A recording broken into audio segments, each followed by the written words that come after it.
কথার আঘাত বিষম আঘাত। কথার দ্বারাও কিন্তু মানুষকে প্রহার করা যায়। আমরা অনেক সময় কোনো কিছু না বুঝেই এমন এমন কিছু কথা মানুষকে হয়তো বলে ফেলি, যেগুলো হয়তো বলা উচিত নয়, বা যেগুলো বলার পর আমাদেরকে অনুতাপ করতে হয়। এটার একটাই কারণ আমরা ভেবেচিন্তে কথা বলি না। আমরা মানুষের পরিস্থিতি বুঝে কথা বলি না, শুধু কথার দ্বারা তাকে আঘাত করে থাকি। এরকমই একটা খুব হৃদয়স্পর্শী গল্প আপনাদেরকে আজকে আমি শোনাবো। আপনারা শুনলে বুঝতে পারবেন যে সত্যি আমরা কোথায় ভুল করি, কেমন ভুলটা আমরা করে ফেলি, আর সেটার জন্য আমাদেরকে অনুতাপও করতে হয়। একবার এক ভদ্রলোক তার ছেলেকে নিয়ে ট্রেনে করে ফিরছিলেন। ছেলের বয়স 20-21 মতো হবে। কিন্তু যখন তারা ট্রেনে করে ফিরছিল, ওই ছেলেটার আচরণ খুব একটা স্বাভাবিক ছিল না। ট্রেনের ওই কামরায় আরও যারা যাত্রী ছিল তারা ছেলেটিকে লক্ষ্য করছিল আর নিজেদের মধ্যে কথা বলাবলি করছিল, কারণ ছেলেটা খুব অস্বাভাবিক আচরণ করছিল। সে যেদিকে তাকাচ্ছে সেটা দেখে সে আনন্দে ফেটে পড়ছে আর মুখে চিৎকার করছে। যখন সে ট্রেনের বাইরে তাকাচ্ছে সেগুলো দেখে সে আনন্দে উল্লাস করছে। এত বড় ছেলের এই আচরণ দেখে সবাই একটু অবাক হয়ে যায় এবং তারা এটা নিয়ে গসিপ করতে থাকে। বলে যে এত বড় ছেলে এরকম কি আচরণ, একে কি আচরণবিধি কেউ শেখায়নি? ভদ্রলোক কিন্তু সবই দেখতেও পাচ্ছিলেন, সবই বুঝতেও পাচ্ছিলেন, কিন্তু তিনি কোনো উত্তর দেননি। তিনি এক মনে একটা পেপার পড়ছিলেন। কিন্তু এই ছেলেটির এরকম আচরণ দেখে একজন ভদ্রমহিলা থামতেই পারলেন না, থাকতেই পারলেন না। তিনি বলেই ফেললেন যে আপনার এই ছেলে তো বদ্ধ পাগল, এরকম অস্বাভাবিক আচরণ করছে। এরকম ছেলেকে নিয়ে আপনি বেরিয়েছেন কেন? এই ছেলের চিকিৎসা করাননি কেন আপনারা? এরকম ছেলেকে নিয়ে বাইরে বেরোলে আপনি তো যে কোনো সময় বিপদে পড়বেন, এবং ছেলেটাও যে কোনো সময় বিপদে পড়তে পারে। এরকম বদ্ধ পাগল ছেলে নিয়ে কেউ বাইরে বেরোয়?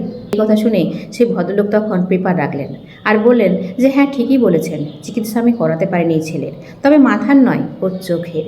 ওর মাথা ঠিকই আছে, আমার ছেলে কোনো পাগল নয়, কিন্তু ও এই প্রথম এই সব কিছু দেখছে বলেই এতটা উল্লাস করছে। আমি বুঝতে পারছি যে একটু আচরণটা অস্বাভাবিকই করছে, কিন্তু কি জানেন তো, এই প্রথম ও নিজের চোখে এই সব কিছু দেখতে পাচ্ছে।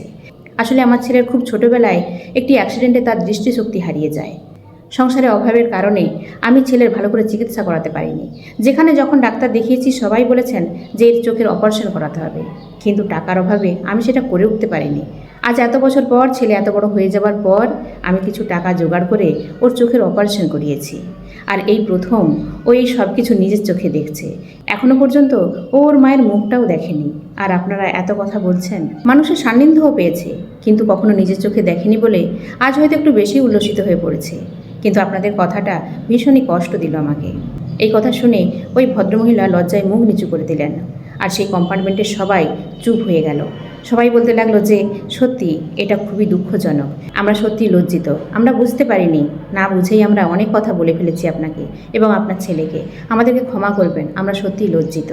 তো বন্ধুরা, এই ভুলটা কিন্তু আমরা করেই থাকি। কারো পরিস্থিতি না বুঝেই আমরা অনেক কিছু কথা বলে দিই, কিন্তু কারো পরিস্থিতি না জেনে যদি আমরা এরকম ধরনেরই মন্তব্য করি, তাহলে কিন্তু একটা সময় সত্যি লজ্জায় পড়তে হয়। তাই বলছি বন্ধুরা, কখনোই কারো পরিস্থিতি না বুঝে, তার জায়গায় না দাঁড়িয়ে আপনি কখনোই কোনো রকম মন্তব্য করতে পারেন না, কারণ তার জায়গায় দাঁড়ালে হয়তো আপনি তার থেকেও খুব খারাপ অবস্থায় থাকতেন। তাই কারো পরিস্থিতি বুঝে তবেই মন্তব্য করুন, তাহলে দেখবেন আপনি আপনার সম্মানও বাঁচাতে পারবেন আর আপনাকে অনুতাপও করতে হবে না।